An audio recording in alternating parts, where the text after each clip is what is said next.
Study సెంటర్కి స్వాగతం.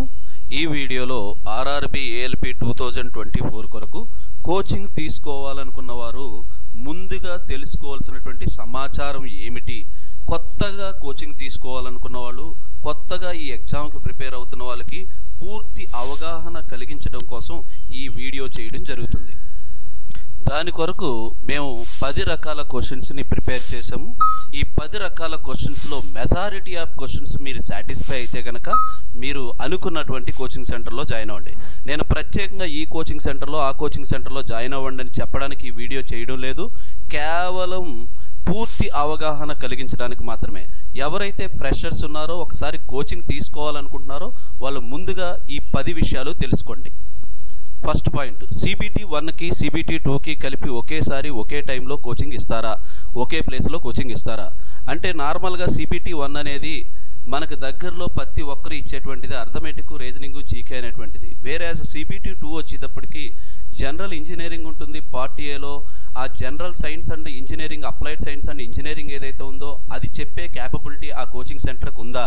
Second, part below relevant trade అంటే ఎలక్ట్రికల్ అనో, ఎలక్ట్రీషియన్ అనో, ఫిట్టర్ అనో, మిషనిస్ట్ అనో, మిల్ రైడర్ అనో, ఎలక్ట్రానిక్స్ అనో ఏదైతే ట్రేడ్ థియరీ ఉందో ఆ ట్రేడ్ థియరీ గురించి కూడా స్టార్టింగ్ నుంచి చెప్తారా అంటే CBT 1 స్టార్ట్ చేసినప్పుడే CBT 2 కూడా స్టార్ట్ చేస్తారా, CBT 1 పాస్ అయిన తర్వాత CBT 2 కూడా మరొకసారి సెకండ్ టైం కూడా చెప్పడానికి ఛాన్సెస్ ఉన్నాయా. సెకండ్ క్వశ్చన్, CBT 2 సిలబస్ యొక్క పూర్తి వివరాలు వాళ్ళకి తెలుసా, మరియు CBT 2 యొక్క క్లాసుల పైన పూర్తి అవగాహన వాళ్ళకు ఉందా. అయితే ఆ CBT 2 యొక్క క్లాసెస్ ఏ విధంగా జరుగుతాయి, ఎప్పటి నుంచి స్టార్ట్ చేస్తారు అనే పూర్తి సమాచారాన్ని తెలుసుకోండి.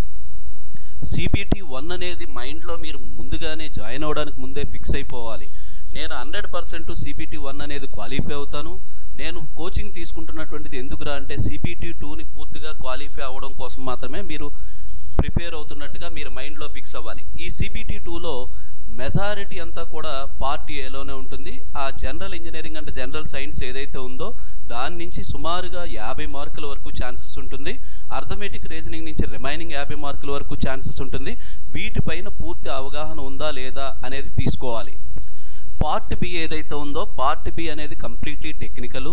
ఈ టెక్నికల్ ఏదైతే ఉందో పార్ట్ CBT 1 అండ్ CBT 2లో ఉన్నటువంటి పార్ట్ ఏకి కలిపి ఎంత టైం అయితే పడుతుందో అంతకన్నా ఎక్సెస్ టైమే పడుతుంది కంప్లీట్గా టెక్నికల్ సబ్జెక్ట్ని నేర్చుకోవడానికి. అయితే దాన్ని చెప్పడానికి క్యాపబిలిటీ అంటూ ఉందా. సో దానికి కోసం పూర్తిగా ఇన్ఫర్మేషన్ తెలుసుకున్న తర్వాతనే మీరు నెక్స్ట్ లెవెల్కి వెళ్ళండి. మూడో క్వశ్చన్, డెమో క్లాసులు అంటే ఏంటి. మీరు ఎప్పుడు జాయిన్ అయినా సరే మీకు ప్రత్యేకంగా డెమో క్లాసులు ఉంటాయా. సాధారణంగా జరుగుతున్నటువంటి కోచింగ్ సెంటర్ల యొక్క మోసం ఏమిట్రా అంటే ఒక పర్టికులర్ డే నాడు డెమో క్లాసెస్ అని పెట్టడం, దానికోసం ఎక్స్పీరియన్స్ పర్సన్స్ని లేదంటే ఎక్స్పర్ట్స్ని తీసుకురావడం, ఆ వారం రోజులు ఆ 4 రోజులు మాత్రమే వాళ్ళ చేత చెప్పించడం, ఫీజులు కట్టేసిన తర్వాత లేదంటే ప్రాసెస్ అంతా అయిపోయిన తర్వాత మళ్ళీ నార్మల్ ఫ్యాకల్టీస్ రావడం జరుగుతుంది. ఇదే మోసం ప్రతిసారి కూడా ప్రతి ఏరియాలోనూ కూడా ఈ మెజారిటీ ఆఫ్ కోచింగ్ సెంటర్స్ చేస్తున్నటువంటి మోసాలు. అందుకు గాను చెక్ పెట్టడానికి మీరు డెమో క్లాసెస్లో ఎవరైతే చెప్తారో, ఏ టాపిక్ అయితే స్టార్ట్ చేస్తారో ఆ సబ్జెక్ట్ని పూర్తిగా ఎండ్ వరకు కూడా అతనే చెప్తాడని మీకు భరోసా ఇవ్వగలరా. సెకండ్, ఒకవేళ డెమో క్లాసులు టైం అయిపోయి ఉంటే కనుక వేరే టైంలో మీరు జాయిన్ అయితే ఏవైనా 1 or 2 days పాటు జరుగుతున్న క్లాసెస్లో వినడానికి ఛాన్సెస్ ఉందా. అలానే ఫీజు కట్టినటువంటి ఒక 1 week లోపు మీకు నచ్చకపోతే పూర్తిగా వాపస్ ఇచ్చి మీకేమైనా వెనక్కి పంపించడానికి ఛాన్సెస్ ఉంటుందా. నాలుగో క్వశ్చన్, మీరు జాయిన్ అయ్యేటువంటి కోచింగ్ సెంటర్లో ఇంతకు ముందు ITI మరియు డిప్లొమా మీద జరిగినటువంటి బ్యాచ్లు మరియు దాని రిజల్ట్స్ వివరాలు పూర్తిగా తెలుసుకోండి. ఇది ఎప్పుడో జరిగినటువంటివి కాదు, రీసెంట్గా జరిగినటువంటి వాటి మీద పూర్తిగా అవగాహన తెలుసుకోండి. ఇక్కడ కోచింగ్ సెంటర్ అని పదం కనపడితే చాలు మనం జాయిన్ అయిపోవడానికి రెడీగా ఉండేటువంటి అమాయకపు స్టూడెంట్ల గురించి నేను చెప్తున్నాను. హాస్పిటల్ అని అంటే ప్రత్యేకంగా హాస్పిటల్లో చాలా ఉన్నప్పటికీ దానికంటూ ఒక ప్రత్యేకత ఉంటుంది. అలానే కోచింగ్ సెంటర్లకి పడిన నోటిఫికేషన్స్ అన్నిటికీ కోచింగ్ ఇచ్చే సెంటర్లు కాకుండా ప్రత్యేకంగా వీళ్ళకంటూ ఒక బ్యాంక్స్ మీద మాత్రమే పూర్తి అవగాహన ఉందా, లేదా గ్రూప్స్కి మాత్రమే పూర్తి అవగాహనతో ఇవ్వగలరా, లేదా టెక్నికల్ మాత్రమే పూర్తి అవగాహనతో ఇవ్వగలరా అనే విషయాన్ని తెలియాలి అని అంటే దీనికి ముందు జరిగినటువంటి బ్యాచెస్ ఏమున్నాయి ITI and diploma level, particularly ITI లెవెల్లో. ఎందుకని అని అంటే ఇప్పుడు ఆర్ఆర్బి ఏఎల్పిలో పార్ట్ బిలో ఎక్కువగా ఐటీఐ ట్రేడ్ రిలవెంట్ మాత్రమే బిట్స్ వస్తాయి.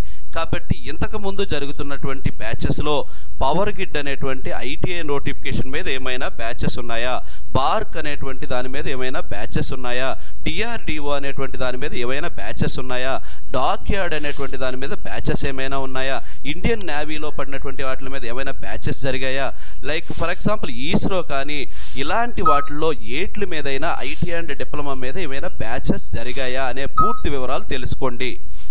5వ క్వశ్చన్, స్టడీ మెటీరియల్స్ మరియు మోడల్ పేపర్స్ గురించి వివరాలు తెలుసుకోండి.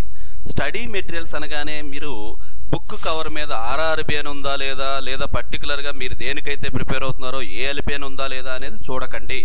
ఎందుకని అని అంటే ఎప్పుడో 2018వ సంవత్సరంలో పడినటువంటి దానికి మళ్ళీ ఇప్పుడు పడినటువంటి నోటిఫికేషన్కి కంటిన్యూస్గా బుక్స్ అంటూ ఎవరూ ప్రిపేర్ చేయలేరు.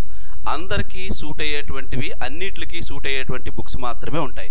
అయితే ఇక్కడ మనం గమనించాల్సినటువంటి విషయం ఏంట్రా అంటే పర్టికులర్గా ఏఎల్పి కోసం అంటూ ఏమైనా మోడల్ పేపర్స్ ఉన్నాయా, దానికంటూ స్పెషల్గా ఏమైనా బుక్లెట్స్ ఉన్నాయా, దాంతో పాటుగా ఎవ్రీ టాపిక్ వైజ్ టెస్టులు పెట్టడమే కాకుండా మోడల్ పేపర్స్ అనేటువంటివి, మాక్ టెస్ట్ అనేటువంటివి ఏదైతే సిబిటి 1 అండ్ సిబిటి 2 యొక్క పార్ట్ ఏ పార్ట్ బి ఉన్నాయో అవి ఎప్పటి నుంచి పెడతారు, ఎన్ని పెడతారు అనేటువంటి పూర్తి ఇన్ఫర్మేషన్ తెలుసుకోవాలి. ఒకవేళ సిలబస్ అంతా అయిన తర్వాత మేము టెస్టులు పెడతాము అని అంటే అది ఫేక్ ఇన్ఫర్మేషన్. మీరు సిలబస్ స్టార్టింగ్ నుంచే మీకు పూర్తి అవగాహన రావడానికి ప్రతి 10 రోజులకో వారం రోజులకో ఖచ్చితంగా ఒక మోడల్ పేపర్ని మీకు కండక్ట్ చేయాలి. అలాంటి క్యాపబిలిటీ ఉందా లేదా అనే విషయాన్ని చెక్ చేసుకోండి. 6వ పాయింట్, అసలు ఫ్యాకల్టీ ఎంతకాలం నుంచి పనిచేస్తున్నారు, ఎంతమంది పనిచేస్తున్నారు అనేటువంటి పూర్తి ఇన్ఫర్మేషన్ తెలుసుకోండి. వాళ్ళు ఎంతకాలం నుంచి అదే ఇన్స్టిట్యూట్లో వర్క్ చేస్తున్నారు, సో పోయిన బ్యాచెస్లో చెప్పిన వాళ్ళు ఇప్పుడు బ్యాచెస్లో కూడా చెబుతున్నారా లేదా, ఆ చెప్పేటప్పుడు ఏ సబ్జెక్ట్కి ఎవరు చెబుతున్నారు, వాళ్ళు స్టార్టింగ్ నుంచి ఎండింగ్ వరకు వాళ్ళే ఉంటారా లేదా, వాళ్ళు పూర్తి బాధ్యత తీసుకుంటారా లేదా. 7వ క్వశ్చన్, మీ యొక్క సబ్జెక్ట్ ప్రాక్టీస్ చేస్తున్నప్పుడు సందేహాలు వచ్చినా లేదా క్లాస్ అయిన తర్వాత క్లాస్ మీద డౌట్స్ వచ్చినా మీరు ఫ్యాకల్టీతో కాంటాక్ట్ అవ్వాలి అని అంటే మీకు ఏదైనా అవకాశం ఉంటుందా, ఫ్యాకల్టీతో నేరుగా మాట్లాడుకునేటువంటి అవకాశం కానీ లేదా కోచింగ్ సెంటర్తో డైరెక్ట్గా కాంటాక్ట్ అయ్యేటువంటి అవకాశం కానీ. లైక్ ఎగ్జాంపుల్, ఒక కంప్లీట్గా ఫ్యాకల్టీని మరియు స్టూడెంట్స్ని కలిపి ఒక వాట్సాప్ గ్రూపో టెలిగ్రామ్ గ్రూపో క్రియేట్ చేసి అందులో సందేహాలని ఇంటి దగ్గరికి వెళ్ళిపోయిన తర్వాత కూడా వేరే ప్లేస్లో ఉన్నప్పుడు కూడా ఏమైనా డౌట్ క్లారిఫై అయితే, క్లాసులో మాత్రమే కాకుండా డౌట్ క్లారిఫై అయితే అది క్లారిఫికేషన్ ఏ టైంలో పాసిబిలిటీ ఉంటుంది, అసలు అలాంటి అవకాశం ఏమైనా ఉందా అనే విషయాన్ని కూడా క్లారిటీగా తెలుసుకోండి. 8వ పాయింట్, మీ కోచింగ్ సెంటర్లో ఏదైతే జాయిన్ అవ్వాలనుకుంటున్నారో దానికి ప్రస్తుతం ఆన్లైన్లో రేటింగ్ ఏ విధంగా ఉంది, రేటింగ్ మాత్రమే కాకుండా రేటింగ్ కింద కామెంట్స్ ఎలా ఉన్నాయి, ఇంతకు ముందు జాయిన్ అయిన వాళ్ళలో మెజారిటీ ఆఫ్ పీపుల్ ఎలాంటి కామెంట్స్ ఇచ్చారు, సో ఆ కామెంట్స్ని బేస్ చేసుకోండి. దానితో పాటుగా ఇక్కడే పర్టికులర్గా మీరు ఏదైతే కోచింగ్ సెంటర్లో జాయిన్ అవ్వాలనుకుంటున్నారో ఆ జాయిన్ అవ్వాలనేటువంటి కోచింగ్ సెంటర్లో ప్రీవియస్ స్టూడెంట్స్ నుంచి మీకు లైవ్లో ఏమైనా ఫీడ్బ్యాక్స్ ఉన్నాయా, వాటిల్ని కూడా బేస్ చేసుకొని నెక్స్ట్ లెవెల్కి వెళ్ళండి. 9వ క్వశ్చన్, అసలు కోచింగ్ సెంటర్లో జాయిన్ అయితే ఆర్ఆర్బి ఏఎల్పి కోసం దాని యొక్క కాలపరిమితి ఎంత, ఎప్పటి వరకు చెప్తారు అనేటువంటి పూర్తి సమాచారాన్ని ముందుగానే తెలుసుకోండి. 10వ క్వశ్చన్, ఫీ మరియు షరతులు ఏమిటి. నార్మల్గా ఎవరైనా ఒక కోచింగ్ సెంటర్కి ఫోన్ చేసినప్పుడు అన్నోన్ పర్సన్స్ మొదటిగా అడిగే క్వశ్చన్ ఫీజు ఎంత అనేటువంటి విషయాన్ని మొదటిగా కాదు చివరిగా అడగాలి. అడగాల్సినటువంటి క్వశ్చన్స్ అన్ని అయిన తర్వాత మాత్రమే ఫీజు డీటెయిల్స్ కనుక్కోవాలి. ఆ ఫీజు డీటెయిల్స్లో మళ్ళీ షరతులు ఏమైనా ఉన్నాయా, అంటే పర్టికులర్లీ మీరు ఈరోజు పే చేసిన తర్వాత ఏదైనా ప్రాబ్లం వచ్చి లేదా మీకు ఏదైనా నచ్చకపోయి ఏదో ఒక డిఫికల్టీ ఫేస్ చేసినప్పుడు ఫీజు వాపస్ విషయము లేదా వాపస్కి సంబంధించినటువంటి షరతుల గురించి పూర్తిగా తెలుసుకోండి. ధన్యవాదాలు. మీరు ఈ ఇన్ఫర్మేషన్ మీకు నచ్చినట్లయితే ఎవరైతే కొత్తగా ప్రిపేర్ అవ్వాలనుకుంటున్నారో ఆ ప్రిపేర్ అయ్యే వాళ్ళకి ఫార్వర్డ్ చేయండి.